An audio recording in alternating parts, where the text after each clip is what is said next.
എല്ലാവർക്കും നമസ്കാരം. എന്തൊക്കെയുണ്ട് വിശേഷം? എല്ലാവരും സുഖമായിട്ടിരിക്കുന്നില്ലേ? പിന്നെ നമുക്ക് നോക്കാം, നിങ്ങളുടെ പേഴ്സൻ്റെ ജീവിതത്തിൽ നിങ്ങൾക്കുള്ള സ്ഥാനം എന്താണ്, എത്രത്തോളം നിങ്ങളെ അവർ വാല്യൂ ചെയ്യേണ്ട എന്നാണ് നമ്മൾ നോക്കാൻ പോകുന്നത് കേട്ടോ. ഓർക്കുക, ഇതൊരു ജനറൽ കളക്റ്റീവ് ടൈംലെസ് റീഡിംഗ് ആണ്. എത്രത്തോളം നിങ്ങളുമായിട്ട് റെസനേറ്റ് ആകുന്നു അത്രത്തോളം മാത്രം എടുക്കുക, ബാക്കി അങ്ങ് വിട്ട് കളയുക.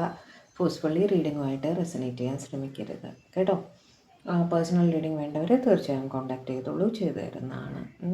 ഒരു മാസം എത്ര പെട്ടെന്ന് തീർന്നത് അല്ലേ? ജൂലൈ മാസം തീരാറായി. ഓക്കെ, അപ്പോൾ റീഡിങ്ങിലേക്ക് പോകാം നമുക്ക്. ഓക്കെ, ഭയങ്കരമായിട്ട് കാറ്റടിക്കേണ്ട, അതിൻ്റെ സൗണ്ട് നിങ്ങൾക്ക് കേൾക്കുന്നുണ്ടാവും. കറണ്ടും പോയിരിക്കുകയാണ് കേട്ടോ, അതുകൊണ്ട് വെളിച്ചം കുറച്ച് കുറവായിരിക്കും, ക്ഷമിക്കുക. ഓക്കെ, പരമാവധി ലൈറ്റ് ചെയ്തിട്ടുണ്ട്, നോക്കാം നമുക്ക്. ഓക്കെ, റീഡിങ്ങിലേക്ക് പോകുന്നു. ഡിവൈൻ പ്ലീസ് ഗൈഡ് എൻ്റെ വ്യൂവേഴ്സിൻ്റെ പേഴ്സൻ്റെ ലൈഫിൽ എൻ്റെ വ്യൂവേഴ്സിനുള്ള സ്ഥാനം, അവർക്കായിട്ട് അവർ കൊടുത്തിരിക്കുന്ന സ്ഥാനം എന്താണെന്നൊന്ന് പറഞ്ഞു തരും. എൻ്റെ വ്യൂവേഴ്സിൻ്റെ പേഴ്സൻ്റെ ലൈഫിൽ എൻ്റെ വ്യൂവേഴ്സിനായിട്ടുള്ള സ്ഥാനം എന്താണ്, പൊസിഷൻ എന്താണ്, എത്രത്തോളം അവർ വാല്യൂ ചെയ്യുന്നുണ്ട് എൻ്റെ വ്യൂവേഴ്സിനെ. ഷഫ്ലിംഗ് ആയിട്ടില്ല, കണക്ഷൻ ആയിട്ടില്ല കേട്ടോ. എൻ്റെ വ്യൂവേഴ്സിൻ്റെ പേഴ്സൻ്റെ ലൈഫിൽ എൻ്റെ വ്യൂവേഴ്സിനുള്ള സ്ഥാനം എന്താണ്? ഇതിലെന്ത് കാണുന്നു ഞാൻ അതുപോലെ പറയും കേട്ടോ.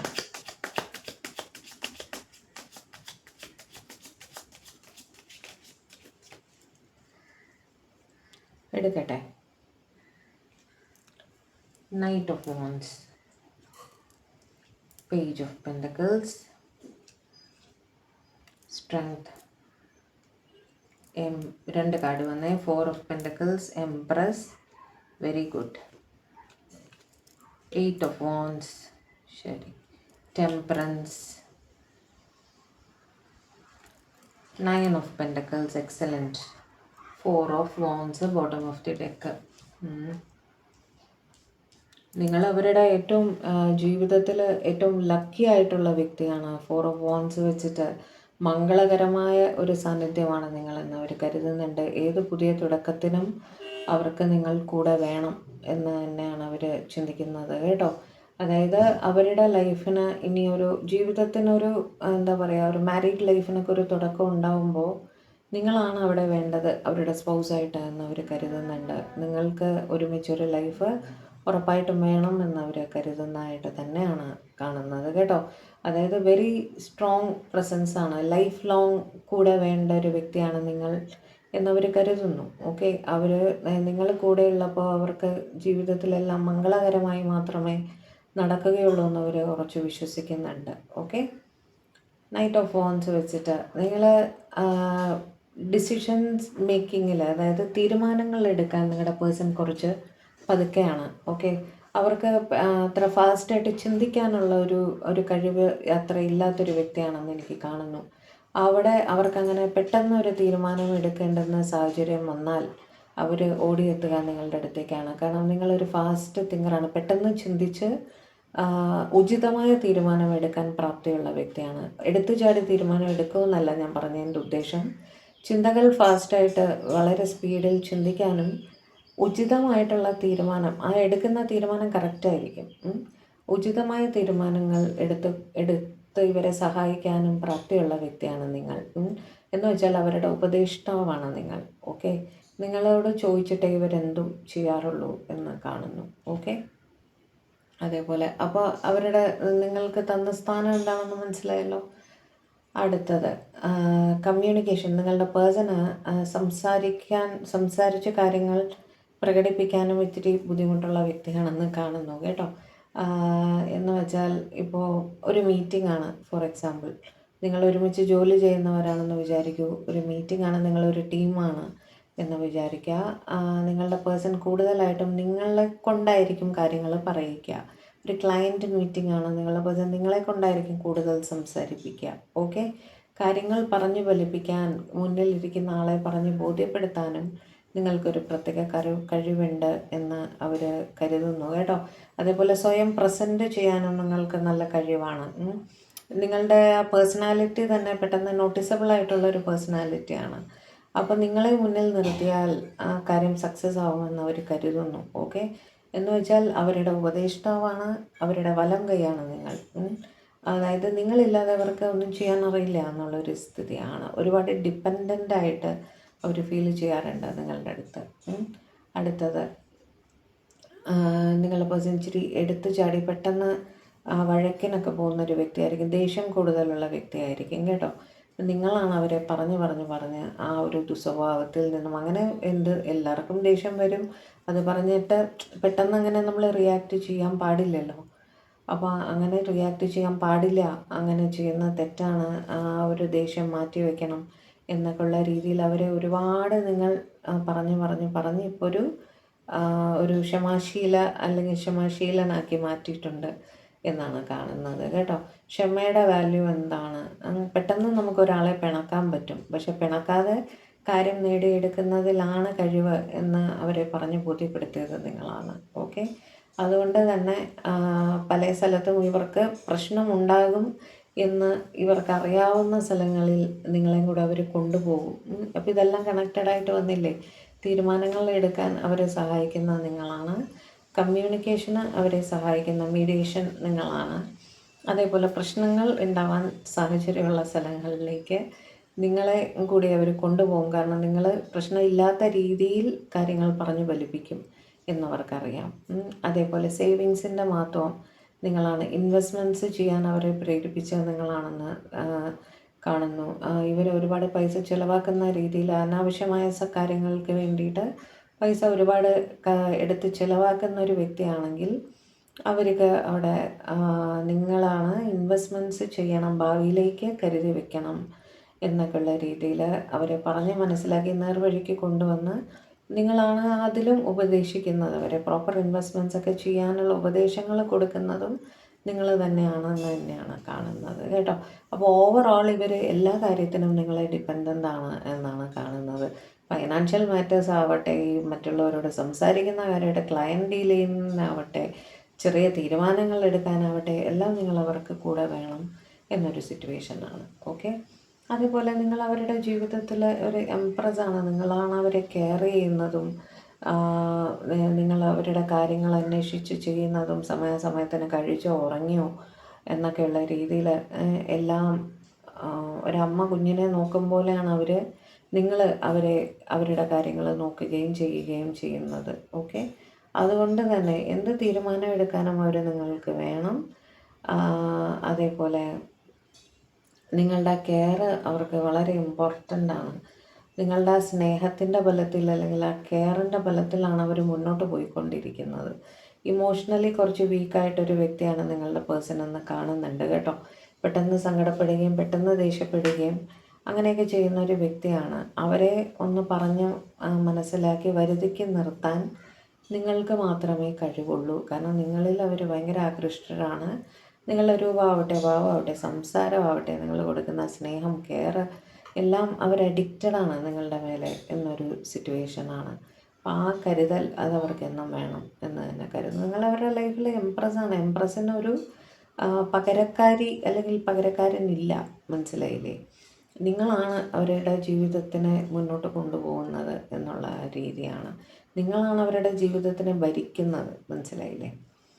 അതേപോലെ ഫാസ്റ്റ് ആക്ഷൻസ്, ഞാൻ പറഞ്ഞല്ലോ ഇവർ എല്ലാത്തിലും കുറച്ച് സ്ലോ ആണ്.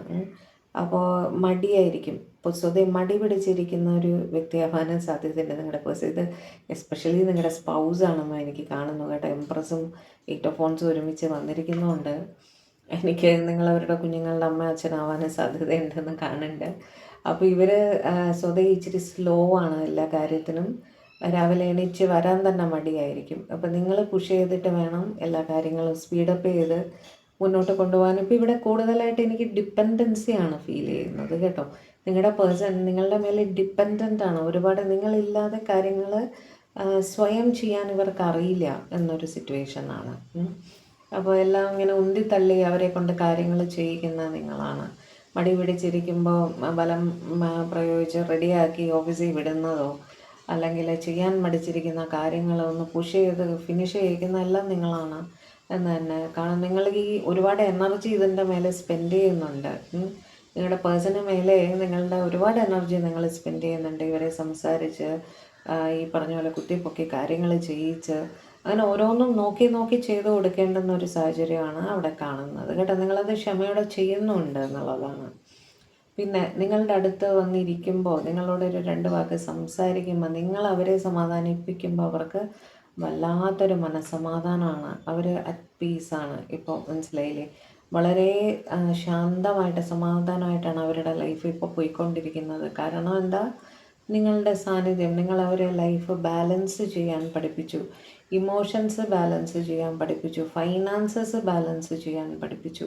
എന്ന് പറഞ്ഞാൽ താളം തെറ്റിക്കിടന്ന അവരുടെ ലൈഫ് നിങ്ങൾ വന്നതിന് ശേഷം ഒരു നല്ല ബാലൻസിൽ ഇങ്ങനെ പോയിക്കൊണ്ടിരിക്കുകയാണ്. സമാധാനമായിട്ട് കരിയർ റിലേറ്റഡ് ആയിട്ടും നിങ്ങൾ ഇവരെ ഒരുപാട് സഹായിക്കുന്നതായിട്ട് കാണുന്നുണ്ട് കേട്ടോ.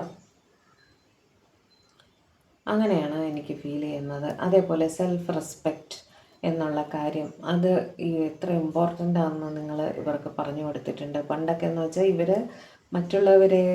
മറ്റുള്ളവർ ഇവരെ എന്ത് പറഞ്ഞാലും ഒന്നും, വഴക്ക് പറഞ്ഞാലും ശരി, മോശമായിട്ട് സംസാരിച്ചാലും ശരി, ഇവർ കേട്ടോണ്ട് സഹിച്ച് നിൽക്കും. എന്ന് വെച്ചാൽ തിരിച്ച് പെട്ടെന്നൊന്നും പറയാൻ ഇവർക്ക് കിട്ടില്ല. സെൽഫ് റെസ്പെക്റ്റ് മാറ്റി വെച്ചിട്ട് അവർക്ക് വേണ്ടി വീണ്ടും അവരുടെ അടുത്ത് ചെന്ന്, അത് സുഹൃത്തുക്കളാവട്ടെ, ആരും ആവട്ടെ, കുടുംബത്തിലാവട്ടെ, ആരും ആവട്ടെ, ഇവരെ ഒരു റെസ്പെക്റ്റ് ഇല്ലാതെ പെരുമാറിയാൽ ഇവരത് സഹിച്ച് മുന്നോട്ട് പോകുമായിരുന്നു. പക്ഷേ നിങ്ങൾ വന്നതിന് ശേഷം നിങ്ങളുടെ സ്വയം നിങ്ങൾ ഹാൻഡിൽ ചെയ്യുന്ന രീതികൾ, സെൽഫ് കോൺഫിഡൻസ്, സെൽഫ് റെസ്പെക്റ്റ്, നിങ്ങളെ തന്നെ ക്യാരി ചെയ്യുന്ന രീതി, അതെല്ലാം കണ്ടിവർ പഠിച്ചു. ഇപ്പോൾ അവർ ആ സെൽഫ് റെസ്പെക്റ്റ് കീപ്പ് ചെയ്യാറുണ്ട്. തിരിച്ച് പറയേണ്ട അവിടെ തിരിച്ച് പറയാറുണ്ട്. ക്ഷമ കാണിക്കേണ്ട അവിടെ ക്ഷമ കാണിക്കാറുണ്ട്. ആളും തരവും നോക്കി പെരുമാറാൻ ഇവർ പഠിച്ചു എന്നർത്ഥം. മനസ്സിലായില്ലേ? തിരിച്ചിങ്ങോട്ട് ഇൻസൾട്ട് ചെയ്യുവാണെങ്കിൽ അങ്ങോട്ട് തിരിച്ച് എതിർത്ത് പറയാനും നിങ്ങളുടെ പേഴ്സൺ പഠിച്ചു. അതുപോലെ നല്ല രീതിയിൽ വസ്ത്രം ധാരണം ചെയ്യാനും അവരവരെ ഗ്രൂം ചെയ്യാനും എല്ലാം അവർ പഠിച്ചു. വൃത്തിയായിട്ടിരിക്കാൻ രാവിലെ എണീറ്റ് കുളിക്കുക, നല്ല വൃത്തിയായിട്ട് വസ്ത്രം ധരിക്കുക, അയൺ ചെയ്ത വസ്ത്രങ്ങൾ ധരിക്കുക, മുടി നന്നായി ചീകി വയ്ക്കുക, അങ്ങനെയൊക്കെ കുറച്ച് സെൽഫ് കെയറിനും കൂടി അവർ പ്രാധാന്യം കൊടുത്തു തുടങ്ങിയിരിക്കുന്നു. ഇപ്പോൾ നിങ്ങളെ കണ്ട് പഠിച്ചതാണ്. നിങ്ങളെപ്പോലെ ആകണം എന്നുള്ള ആഗ്രഹത്തിൽ അങ്ങനെ കണ്ടു പഠിച്ചതാണ് എന്ന് കാണുന്നു കേട്ടോ. ഒരു 4 കാർഡ് കൂടി എടുത്തു തരാം.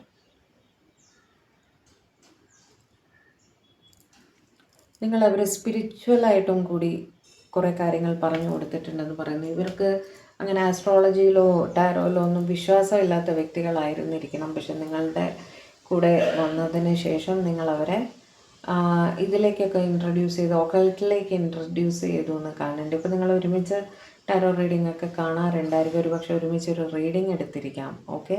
അതേപോലെ സ്പിരിച്വലി അമ്പലത്തിലും പള്ളിയിലും ഒന്നും പോവാതിരുന്ന വ്യക്തികളാണെങ്കിൽ ഇപ്പോൾ അല്പസ്വല്പം സ്പിരിച്വലി ഇൻക്ലൈൻഡ് ആവുന്നതായിട്ടും കാണുന്നുണ്ട്. മെഡിറ്റേഷൻസ് ഒക്കെ ചെയ്തു തുടങ്ങിയിട്ടുണ്ടാവും. യോഗ ചെയ്യുന്നുണ്ടായിരിക്കും. മാനിഫെസ്റ്റേഷൻസ് ചെയ്യാൻ ഇവർ തുടങ്ങിയിട്ടുണ്ടായിരിക്കും. അത് നിങ്ങളുടെ ഇൻഫ്ലുവൻസിൽ ഉണ്ടായ കാര്യങ്ങളാണ് കേട്ടോ. അതേപോലെ അമ്മയെ ബഹുമാനിക്കാൻ, അമ്മയോട് എതിർത്ത് സംസാരിക്കുന്ന വ്യക്തിയായിരുന്നെങ്കിൽ അമ്മ, എൽഡർ സിസ്റ്റർ, മൂത്ത ചേച്ചി, അങ്ങനെയൊക്കെ അവരോടൊക്കെ ബഹുമാനപൂർവ്വം പെരുമാറാൻ നിങ്ങൾ പറഞ്ഞു കൊടുത്തു. അവർ വളരെ റെസ്പെക്റ്റ് ചെയ്യപ്പെടേണ്ടുന്ന വ്യക്തികളാണ്, അതുപോലെ പെരുമാറണം എന്നുള്ള രീതിയിൽ നിങ്ങൾ, അതായത് തെറ്റ് ചെയ്യുമ്പോൾ നിങ്ങൾ തിരുത്തി കൊടുക്കാറുണ്ട്. അതാണ് അവർക്ക് നിങ്ങളുടെ അത്രമാത്രം സ്വാധീനം അവരുടെ മേലെ ഉണ്ട്. ഓക്കെ. അതേപോലെ നിങ്ങളെ ഒരു ഭാഗ്യ നക്ഷത്രമായിട്ടാണ് അവർ കാണുന്നത് കേട്ടോ. അതായത് അവർക്ക് ലഭിക്കാവുന്ന ഏറ്റവും വലിയൊരു ഭാഗ്യം അതാണ് നിങ്ങൾ എന്നാണ് അവർ കരുതുന്നത്. അവരെപ്പോഴും അവരുടെ മനസ്സിൽ എപ്പോഴും തോന്നാറുണ്ടായിരിക്കും, അവരെ പോലൊരു വ്യക്തിക്ക് നിങ്ങളെപ്പോലൊരു വ്യക്തി എങ്ങനെ കിട്ടി എന്ന്. മനസ്സിലായോ? അതായത് ഒരുപാട് പ്രോബ്ലംസ് ഉണ്ട്. ഇപ്പം ഇത്രയും ഞാൻ കാര്യങ്ങൾ പറഞ്ഞു അല്ലേ? ഈ എല്ലാ പ്രശ്നങ്ങളും വെച്ചിട്ട് ഇവരിപ്പോഴും എന്നെ സ്നേഹിക്കുന്നുണ്ടല്ലോ എന്നുള്ള അത് എൻ്റെ ഏറ്റവും വലിയൊരു ഭാഗ്യമാണ് എന്ന് അവർ ചിന്തിക്കാറുണ്ട് കേട്ടോ. അതുമാത്രമല്ല, ചിലർ വരുമ്പോൾ ചിലർക്ക് ഒരു ലക്ക് ഫീൽ ചെയ്യുമല്ലോ, അതുപോലെ അവർക്ക് ഫീൽ ചെയ്യാറുണ്ട് എന്ന് കാണുന്നു. ഓക്കെ. പിന്നെ സ്നേഹം എന്താണെന്ന് അവരെ പഠിപ്പിച്ചത് നിങ്ങളാണ്. നിങ്ങൾ അവരെ സ്നേഹിക്കുന്നത്, ആ സ്നേഹിക്കുന്ന രീതി ഉണ്ടല്ലോ, അതിവരിങ്ങനെ അതിശയത്തോടെയാണ് അവരെ നോക്കിക്കാണുക. ഇങ്ങനെയും ഒരാളെ സ്നേഹിക്കാൻ പറ്റുമോ? സെൽഫ്ലെസ്സായിട്ട് നിങ്ങൾ തിരിച്ചൊന്നും പ്രതീക്ഷിക്കാതെയാണ് നിങ്ങൾ അവരെ സ്നേഹിക്കുന്നത്. അത് അവർക്ക് ഇങ്ങനെ ഒരു അതിശയിപ്പിക്കുന്ന ഒരു തരം സ്നേഹമാണ് അവർക്ക്. ഇങ്ങനെയും ഒരാളെ സ്നേഹിക്കാൻ പറ്റുമോ എന്നൊക്കെ നമ്മൾ ചിന്തിക്കില്ലേ? അതുപോലെയാണ് അവർ നിങ്ങളെ കാണുന്നത് കേട്ടോ. അപ്പം നിങ്ങളെ വിട്ട് കളയുമോ ഇവരുടെ ലൈഫിൽ? അവർക്കൊരിക്കലും പറ്റില്ല. അങ്ങനെ ഈ പറഞ്ഞ പോലെ ഡിപ്പെൻഡൻസി ഒരുപാടുണ്ട്. മാനസികമായിട്ടും എല്ലാ രീതിയിലും അവർ നിങ്ങളെ ഡിപ്പെൻഡൻ്റ് ആണ്.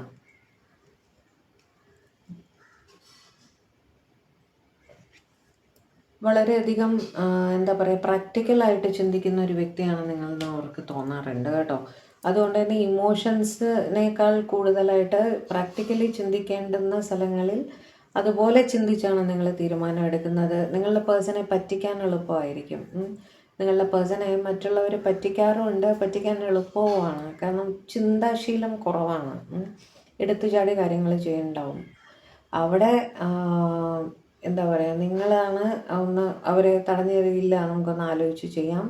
അതിൻ്റെ പ്രാക്ടിക്കൽ സൈഡ് ശരിയും തെറ്റും എന്താ പറയുക, രണ്ട് വശവും ആലോചിച്ചിട്ട് വേണം ഒരു തീരുമാനത്തിലേക്ക് എത്താനെന്നൊക്കെ ഉള്ള ഉപദേശം കൊടുക്കുന്നത് നിങ്ങളാണ്. അതുകൊണ്ട് തന്നെ ഇപ്പം അവരത് ശീലിച്ചിരിക്കുന്നു. അങ്ങനെ ഒറ്റയടിക്ക് എന്തെങ്കിലും കേൾക്കുമ്പോഴത്തേക്ക് എടുത്ത് ചാടാൻ പാടില്ല. ക്ഷമയോടെ ഇരുന്ന് ആലോചിച്ചിട്ട് വേണം ചെയ്യാനെന്നുള്ള ആ ഒരു പാഠമൊക്കെ നിങ്ങൾ വളരെ മനോഹരമായിട്ട് തന്നെ അവർക്ക് പറഞ്ഞു കൊടുത്തിട്ടുണ്ട് കേട്ടോ.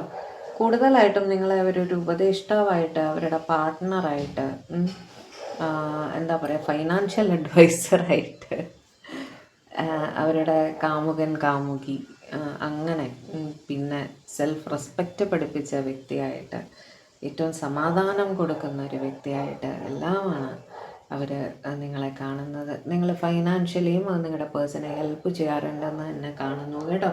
അത്യാവശ്യം അവർക്ക് എന്തെങ്കിലും ഫൈനാൻസസ് ആവശ്യം വരുന്ന സമയത്ത് നിങ്ങൾ കയ്യിലുണ്ട്. നിങ്ങൾ സേവിങ്സൊക്കെ കൃത്യമായിട്ട് ചെയ്യുന്ന വ്യക്തിയാണ്. അതുകൊണ്ട് തന്നെ അവർക്കൊരാവശ്യം വരുന്ന സമയത്ത് നിങ്ങൾക്ക് സഹായിക്കാൻ പറ്റാറുണ്ട്. ഓക്കെ, അതും ഇപ്പം എല്ലാം ആയില്ലേ.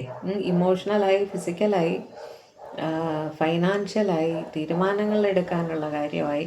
അപ്പം നിങ്ങൾ ഇല്ലാതെ ഇവർക്ക് ജീവിക്കാൻ അറിയുമോ? എനിക്കൊന്ന് പറഞ്ഞു തരുമോ? ലാസ്റ്റ് കാർഡ് എടുക്കാൻ പോകുന്നു കേട്ടോ.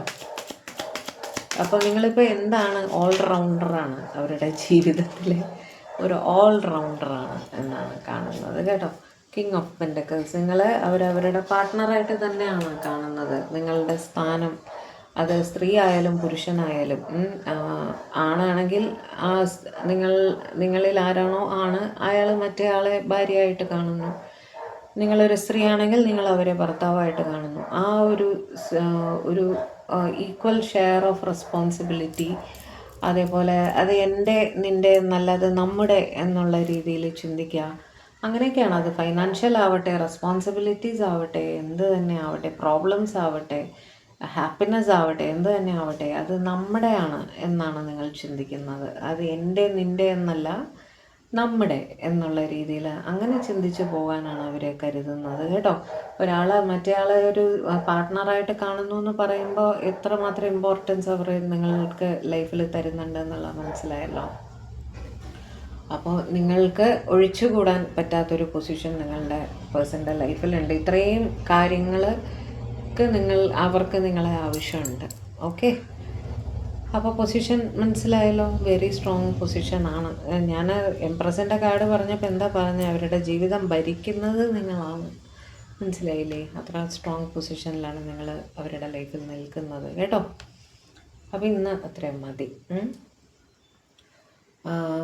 അപ്പോൾ ചാനൽ ആദ്യമായിട്ടാണ് നിങ്ങൾ കാണുന്നതെങ്കിൽ ദയവായി ചാനലൊന്ന് സബ്സ്ക്രൈബ് ചെയ്യുക, ലൈക്ക് ചെയ്യുക, ഷെയർ ചെയ്യുക, ഹൈപ്പ് ചെയ്യുക, കമൻറ്റും ചെയ്യണേ.